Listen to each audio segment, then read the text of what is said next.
बाबा का बिजनेस साम्राज्य। स्वागत है आपका आज की तारीख में। मैं अभिसार शर्मा। योग गुरु रामदेव सन्यासी हैं। वो ना तो नेता हैं ना कारोबारी, लेकिन राजनीति में भी वो जबरदस्त दखल रखते हैं और कारोबार में भी। कल उन्होंने प्रधानमंत्री मोदी को राष्ट्र ऋषि का दर्जा दिया था, तो आज उन्होंने एक ऐसा धमाका दिया जिससे दुनिया भर के कारोबारी हिल गए। रामदेव ने ऐलान किया कि पतंजलि का कारोबार 10,000 करोड़ के पार हो गया है। पतंजलि ब्रांड के करीब 1,000 प्रोडक्ट्स पिछले 5 साल में उस बाजार में उतर चुके हैं जिसमें बरसों से मल्टीनेशनल कंपनीज का दबदबा रहा है। आज पतंजलि का बिजनेस मॉडल विदेशी कंपनियों के लिए सिरदर्द बना हुआ है, क्योंकि रामदेव उनके धंधे को पांव पसारने नहीं दे रहे हैं।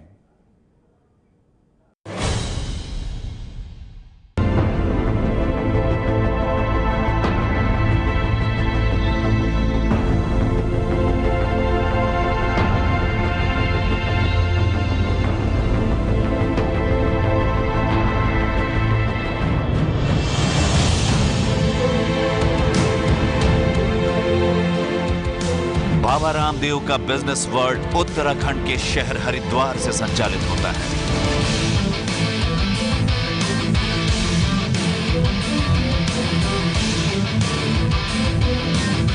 हरिद्वार में ही इस पतंजलि परिसर में बाबा रहते हैं।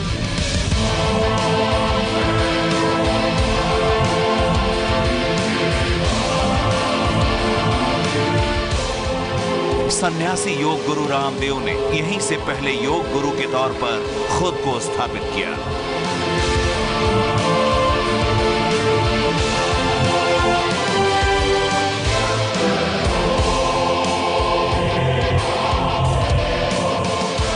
लौकी का जूस पी ले, 1 सप्ताह के अंदर तेरा कोलेस्ट्रॉल।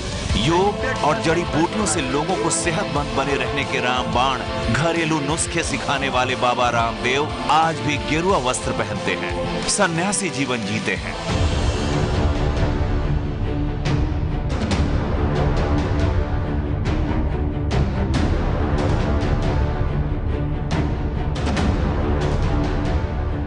लेकिन लक्ष्य है हरिद्वार से हरिद्वार तक पतंजलि को ले जाना, पतंजलि को देश का सबसे बड़ा ब्रांड बनाना।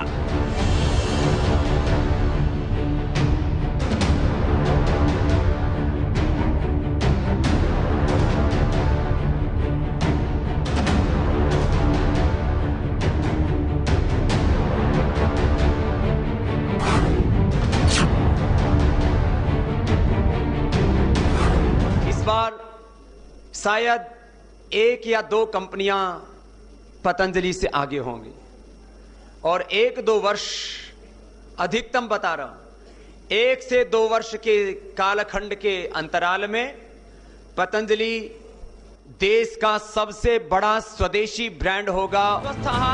बाबा रामदेव ने आज दिल्ली में प्रेस कॉन्फ्रेंस बुलाई थी, ये बताने के लिए कि पतंजलि के कारोबार का लेखा जोखा देख लीजिए।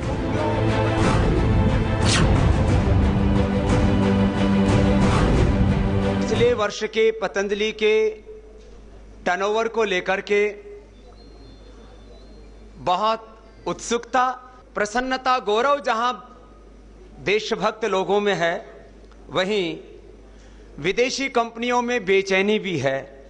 शायद आज की प्रेस कॉन्फ्रेंस के बाद उनको कपालभाति, अनुलोम विलोम और भ्रामरी योग निद्रा करनी पड़ेगी।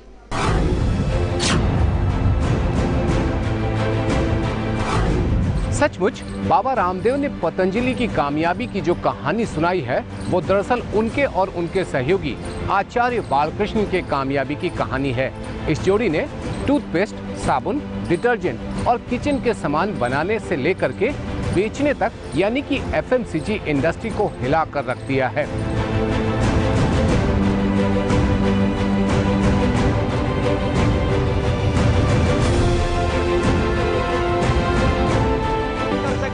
जमा हुआ है और ये रामदेव की सफलता की कहानी घर घर से जुड़ी है, क्योंकि पतंजलि नाम की कंपनी जो भी सामान बनाती है उसका इस्तेमाल घर घर में होता है।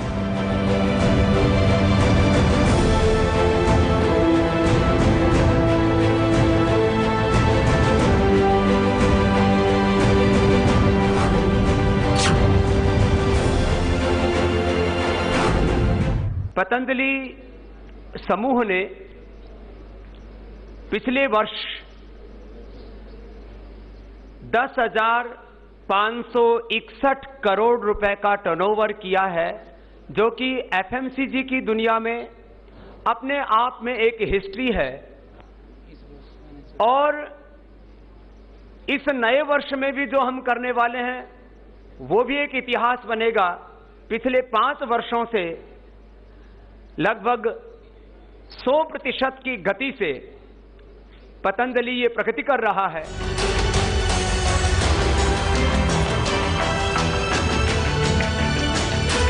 जी हां, आपने सही सुना बाबा रामदेव को।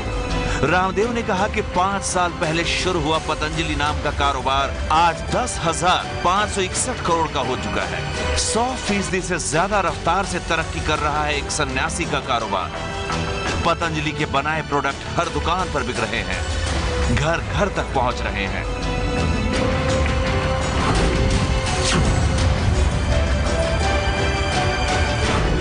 वैसे हम किसी के प्रति दुर्भावना नहीं रखते, हमारी किसी से कोई प्रतिस्पर्धा नहीं है। हम तो आत्मस्पर्धा में जीने वाले हैं। हम किसी का बुरा तो नहीं सोचते, लेकिन बुरी ताकतों का जितना जल्दी मोक्ष हो जाए उतना ही देश हित में अच्छा रहेगा। बाबा यही नहीं रुके। बाबा ने अगले 5 साल के लिए पंचवर्षीय योजना तैयार कर ली है। बाबा का दावा है कि अगले 1-2 साल में पतंजलि देश का सबसे बड़ा ब्रांड बन जाएगा।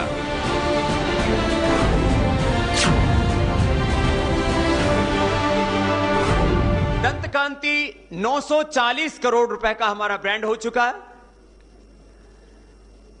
कोलगेट अभी तक चैन की नींद सो रहा था, अब डिग्रोथ तो हो ही गया, अब पता नहीं कब उसके गेट बंद हो जाए।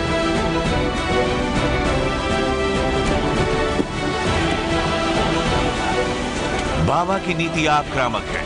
बाबा अगले 5 साल में विदेशी कंपनियों को भारत से खदेड़ने पर काम कर रहे हैं।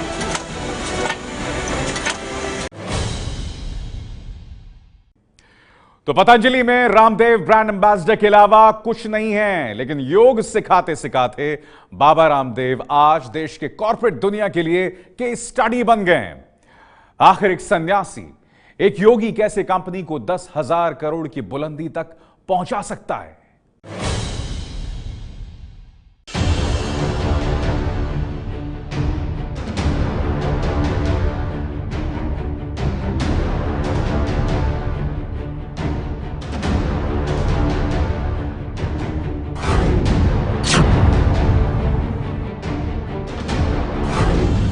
पांच साल में 10,000 करोड़ रुपए की तरक्की, वो भी एक ऐसे शख्स की कंपनी की जिसने कभी मैनेजमेंट की ABCD नहीं पढ़ी, जिसका कभी कारोबार से लेना देना नहीं रहा।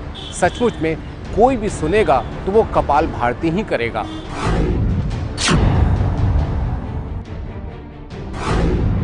शायद आज की प्रेस कॉन्फ्रेंस के बाद उनको कपालभाति, अनुलोम विलोम और भ्रामरी योग निद्रा करनी पड़ेगी।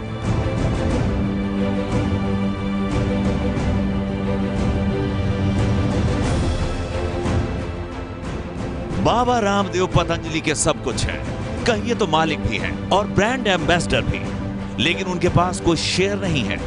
पतंजलि के असली मालिक हैं बालकृष्ण। पिछले साल फोर्ब्स ने जब अमीर भारतीयों की लिस्ट निकाली तो उसमें बालकृष्ण का नंबर 48वां था। इसके बाद भी पतंजलि में सिक्का चलता है रामदेव का।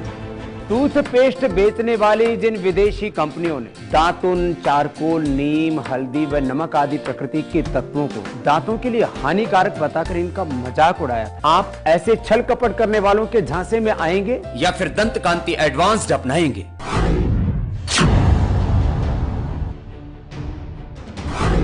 कुछ ऐसे ही विज्ञापनों के साथ बाबा रामदेव विदेशी कंपनियों के खिलाफ जन जागरण और पतंजलि के विस्तार पर काम कर रहे हैं। बाबा का सपना है अगले 5 सालों में विदेशी कंपनियों को भारतीय बाजार से उखाड़ फेंकना। बाबा जिस रफ्तार से तरक्की कर रहे हैं उससे तो उनके दावे में दम लगता है। भारतीय उद्योगों की संस्था एसोचैम की इसी साल की रिसर्च रिपोर्ट में कहा गया है कि पतंजलि आयुर्वेद FMCG बाजार के लिए हानिकारक है। पहले तो पतंजलि आयुर्वेद ने न केवल आयुर्वेदिक दवाओं पर काम करना शुरू किया, पर बाद में उसने खाने पीने की चीजें और कॉस्मेटिक प्रोडक्ट बनाना शुरू कर दिया। पतंजलि ने 2016-17 के दौरान कुल मिलाकर 10,561 करोड़ रुपए का कारोबार किया, जबकि हिंदुस्तान यूनिलीवर का कारोबार पहले 9 महीने में 25,600 करोड़ रहा। कॉलगेट पाल्मोलिव की आमदनी 3,199 करोड़ रुपए रही।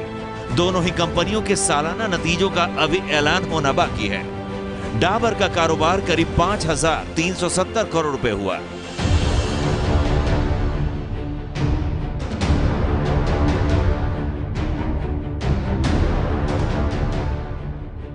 दो 2016-17 में दंत कांति टूथपेस्ट ने 940 करोड़ का व्यापार किया।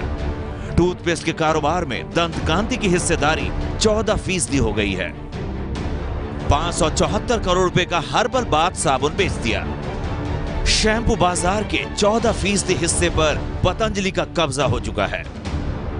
फेस वॉश का कारोबार 228 करोड़ रुपए रहा। फेस वॉश में बाबा के ब्रांड का 15% हिस्सा हो गया है। केश कांति यानी बालों में लगाने वाले तेल ने 825 करोड़ का कारोबार किया। देसी घी बेचकर 1,467 करोड़ रुपए कमा लिए बाबा ने। डिश वॉश में 35 और शहद कारोबार में पतंजलि का हिस्सा 50% हो गया।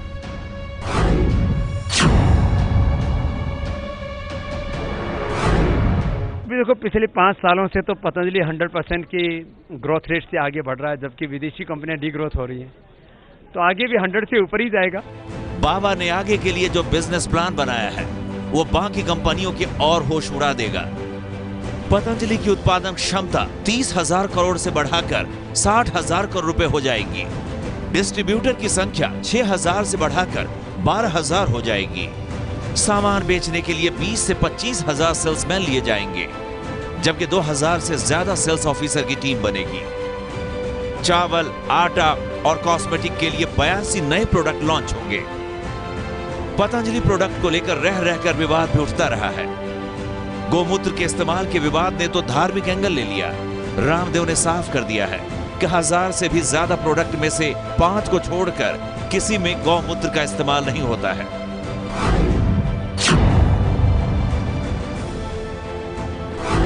एक तो हमारे मुस्लिम भाइयों को भ्रमित करने के लिए कि पतंजलि के हर प्रोडक्ट में गोमूत्र होता है। हमारी मात्र 5 औषधियों में गोमूत्र मिलता है। बाबा जिस एफएमसीजी इंडस्ट्री में कारोबार कर रहे हैं उसका बाजार देश का हर घर है। भारत की सबसे बड़ी चौथी इंडस्ट्री है एफएमसीजी। जाहिर है जब इंडस्ट्री का दायरा बढ़ेगा तो रामदेव की पतंजलि का धंधा भी बढ़ेगा। तो रामदेव योग गुरु हैं। वे लोगों को योग और आध्यात्म की शिक्षा देते हैं। फिर वो अरबों खरबों का कारोबार करके क्या हासिल करना चाहते हैं, यह सवाल सभी के सामने मुंह बाहे खड़ा है। बाबा रामदेव का चेहरा देखकर लोग पतंजलि के उत्पाद खरीदते हैं। लोगों को बाबा पर भरोसा है तो बाबा को अपने उपभोक्ताओं पर। रामदेव दिन दुना रात चौगुना की रफ्तार से अपने कारोबार का साम्राज्य फैलाना चाहते हैं। आखिर एक सन्यासी जिसका न परिवार है, न बच्चे हैं और न ही अपना घर है, वो देश का सबसे बड़ा कारोबारी बनना क्यों चाहता है? अरबों की कमाई करने के बाद वो उन पैसों से आखिर क्या हासिल करना चाहता है? योग गुरु रामदेव का कहना है कि इस कारोबार से उनका एक ही मकसद है, अर्थ से परमार्थ, यानी कमाई का पैसा जरूरतमंदों की सेवा पर खर्च होगा। पतंजलि का हमने कहा कि 100% प्रॉफिट चैरिटी के लिए, इसलिए हमने इस बार का जो पूरा थीम रखा है अर्थ से परमार्थ, ट्रांसपेरिटी फॉर चैरिटी। और चैरिटी के हमारे 3 मुख्य कार्य हैं। एक शिक्षा, एजुकेशन, दूसरा अनुसंधान, रिसर्च, और तीसरा गो संवर्धन। योग गुरु रामदेव ने शहीदों के बच्चों को मुफ्त शिक्षा देने का ऐलान किया है। उन्होंने कहा कि वो शहीदों के बच्चों के लिए पतंजलि आवासीय सैनिक स्कूल खोलेंगे और पतंजलि स्कूल उन्हें मुफ्त शिक्षा देंगे। रामदेव ने कहा कि स्कूल दिल्ली एनसीआर में खोले जाएंगे। तो हमने निर्णय किया है कि इस साल जो सैनिक शहीद हो जाते हैं उन सैनिकों के बेटे और बेटियों दोनों के लिए लगभग 1000 से अधिक की कैपेसिटी का एक पतंजलि आवासीय सैनिक स्कूल विद्यालय उसको हम प्रारंभ कर देंगे और उम्मीद करते हैं बहुत जल्दी ही सैनिकों के बच्चे वहां पर शिक्षा पा सकेंगे और ये चाहे वो हमारे बीएसएफ के जवान हैं या सेना के जवान हैं। इसके अलावा बाबा रामदेव ने कहा है कि वो सुकमा हमले में शहीद हुए सीआरपीएफ के 25 जवानों के परिजनों को 2-2 लाख रुपए देंगे। जाहिर है बाबा ये साबित करना चाहते हैं कि वो कारोबार तो एक कारोबारी की तरह करेंगे, लेकिन उनके हर एक अर्थ में छिपा होगा परमार्थ। ये है एबीपी न्यूज, आपको रखे आगे।